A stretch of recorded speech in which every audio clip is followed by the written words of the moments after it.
Hi, this is Tony Teolis. Want to show you what I'm doing here in the backyard today. Going to put in another swell, and I want to show you how some of the other ones are doing out here so far. This is a swell that I've been building for several months now, and I finally got it all the way up. Last year I just built a hump here on the right side of this, and then I finally went ahead just over the last few weeks, filled it in with more wood, compost, a lot of soil, and then started sowing it up with rye and a few different kinds of clover. And we're going to green this area up. I'll show you what it hopefully will look like before too long. Is the way that this area has come along. This has been an area that was always all completely dead. And you see how nice this white Dutch clover come in, and we're taking the same approach here. In these mounds here, there's buried wood, compost, a lot of good soil, and then as you can see, covered up pretty well with white Dutch clover. Makes it all nice and green, better than being brown. You can see for yourself how well the Hugel mounds that I've built for the blueberry and the elderberry have done. These elderberry are really taking off, and the blueberry are starting to turn their fall red purplish color. And you can see how many I've got here and how well they're doing. They were planted in May, beginning of May of this year. Then over here we have a couple of small time swales. I wanted to put these swales in because this area just always eroded, and re-sowed this the other night with some more white Dutch clover and winter rye, some hairy vetch.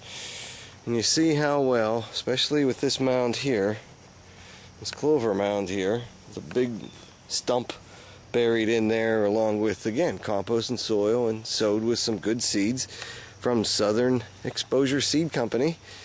And this area used to be all completely dead, but now that the water is held back, it doesn't erode as quickly, and I'm able to actually sow and grow some greenness here. Now this area here is just a work of beauty about how the Hugel culture is all coming together here at todolisthome.com. This is the first big Hugel bed, still filled with nasturtium and sweet potatoes. But you can see it needs to be recovered with some soil and more cover crop, but I've got some permanent things in here like a rosemary, a couple of these, that's just doing wonderful, and a nice big okra plant growing there. These other Hugel mounds have held together real well. They're permanent structures now. And this is one that's shaped like a U. It opens to the south, and it's permanent. There's logs buried under there and covered with soil and compost, and been growing wonderful plants all summer long.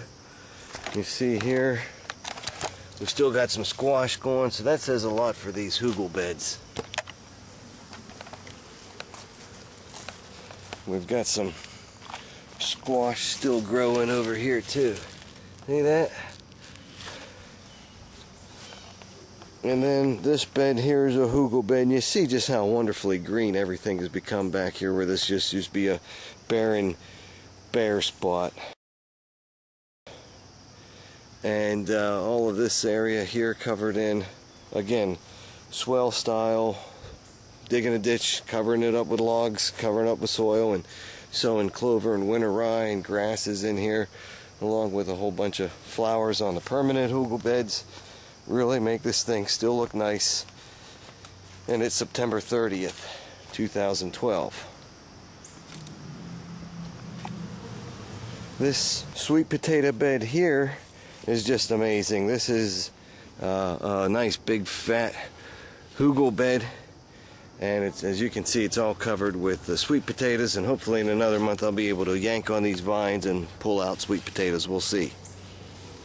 And then back here we have the other blueberry plants, the asparagus, growing Hugel culture style, and these mounds here Another elderberry plant here, and another sweet potato mound here.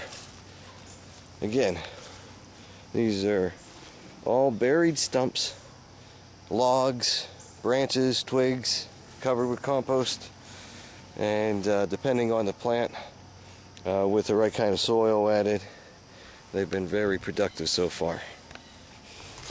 And we've got another Hugel bed here, and at the tail end of it we've got some thyme that's been growing there since 2009, and then put in some myoga, which is a Japanese plant vegetable used for different soups and spices. I'm going to show you the last Hugel bed. Was this wonderful area here, who had a 12-foot sunflower, tomatoes galore, spinach, radish, parsley, strawberries, you name it, and thyme on top there, all supported by Hugel culture. Some buried logs in there. You see we have to resoil this. You see the log down in there maybe. And now the project of the day is to go ahead and see how I can build a swell on contour that's going to prevent the erosion I have here coming from this east side of the top of the hill here in the backyard. So what I want to do is basically build a swell along this line, and somehow, if I'm able, bring it up and connect it over here, or take it out to this side.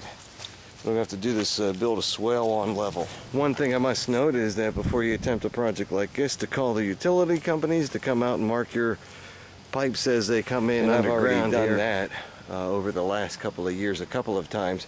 So the lines just run right in under here, and coming back this far with the swell won't pose any problem. If this works okay, the swells will hold and store water back here and let it slowly seep into the ground, and while it does, this area will be built up a little bit to allow for some growing of some more clover.